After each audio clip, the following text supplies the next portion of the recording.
او د وطن مینه چې نه لرې په زړه کې د وطن مینه چې نه لرې په زړه کې نو لا بل پتا کې کوم یو ساهو رک دی او که دې وچېړل په مرګ به دې خلاصېږي که دې وچېړل په مرګ به دې خلاصېږي پښتانه نه دي د تورو مچو ګګ دی او د پښتو غمونه وړمه په سر سترګو د پښتو غمونه وړمه په سر سترګو که هر څو زما په خپلو اوږو ډک دی او یو کابل پکې د وینو جوش وهلی یو کابل پکې د وینو جوش وهلی د دنیا د لوښي مورګو پورې زک دی او که سینه مې در ښکاره کړله ملګرو که سینه مې در ښکاره کړله ملګرو ټول پر هر راخوړېدلی دی ګزک دی او اباسین خو هم اشنا ځان ته سوایي اباسین خو هم اشنا ځان ته سوایي که غلیم ډېر زورور لکه د یک دی او یو دوه قطعې به ته ووایم چې حالات کراله نه پرېږدي په زړونو کې پښتو حالات کراله نه پرېږدي په زړونو کې پښتو زمونږ خو بهیږي په رګونو کې پښتو او په ویښه مې احساس او شعور دواړه پښتانه دي په ما خو راخوره ده په خوبونو کې پښتو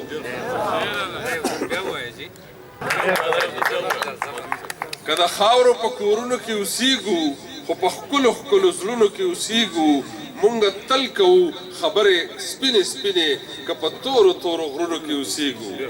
دا یو نظم تاسو له ما راوړی دی نو دا نظم چې دی ستاسو په خدمت کې وړاندې کوم د دې نوم دی چغه چغه یعنې کله د پښتنو قاعده دا ده هلکه دا ایکو بنده کړه د پښتنو قاعده دا ده چې کله ضرورت پیښ شي نو هغه یو بل ته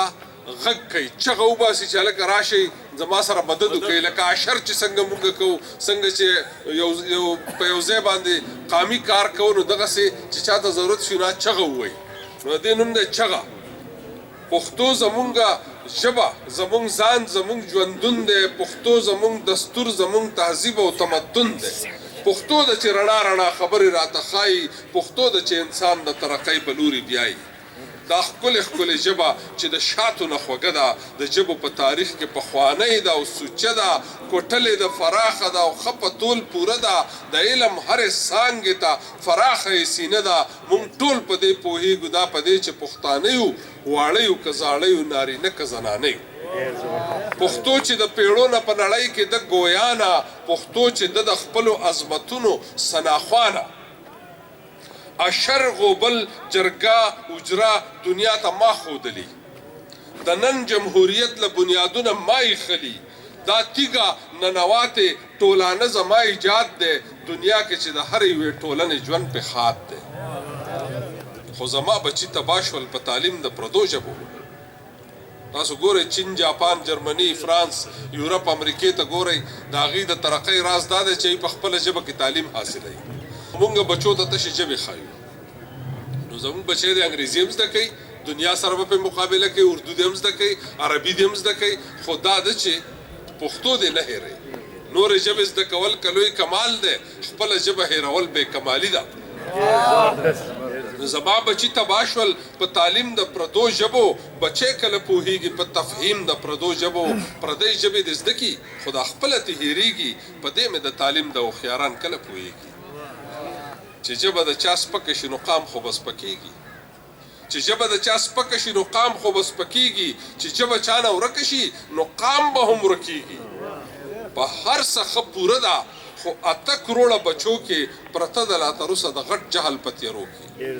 زه نن د یو لیکوال په حیث په دې باندې پوهېږم چې بې د دې نه زه د تباهۍ کوهي ته لوېږم یورپ دی امریکا ده که چینیان که جاپانیان دي دا ټول د خپلې ژبې په وزر بره روان دي تر څو چې رسنۍ میډیا ته وایي تر څو چې رسنۍ سکول او روزګار کې پښتو نه وي تر هغې به د ژبو په قطار کې پښتو نه وي اوس بې د لارې تلنه کېږي راشه اوس په لار شه د ژوند په هره څانګه کې پښتونه اوس بیدار شه زه هسې د خپل قام د رهبرانو ته حیران یم د وخت د سیاست د هوښیارانو ته حیران یم پښتو د ټولو مور ده خو دا څه دي نافرمانه په خوله به پښتانه وي خو په زړه کې روګردانه راځئ راځئ چې دغه ټولو ته جولۍ وړاندې خوري کړو راځئ چې د پښتو په نوم دوی یو بل ته نږدې کړو راځئ چې دوی د ژبې په عظمت باندې خبر کړو ښکاره د خدمت په حقیقت باندې خبر کړو د زړه په غوږو واورئ زما دا یوه خبره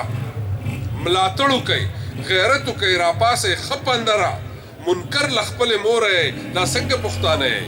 منکر له خپلې موره دا څنګه پښتانه پشته مټو بې زوره دا څنګه پښتانه دا څنګه د دې قام د دې وطن تاسو بچی یا زه لیونی شوی یم یا تاسو لیونی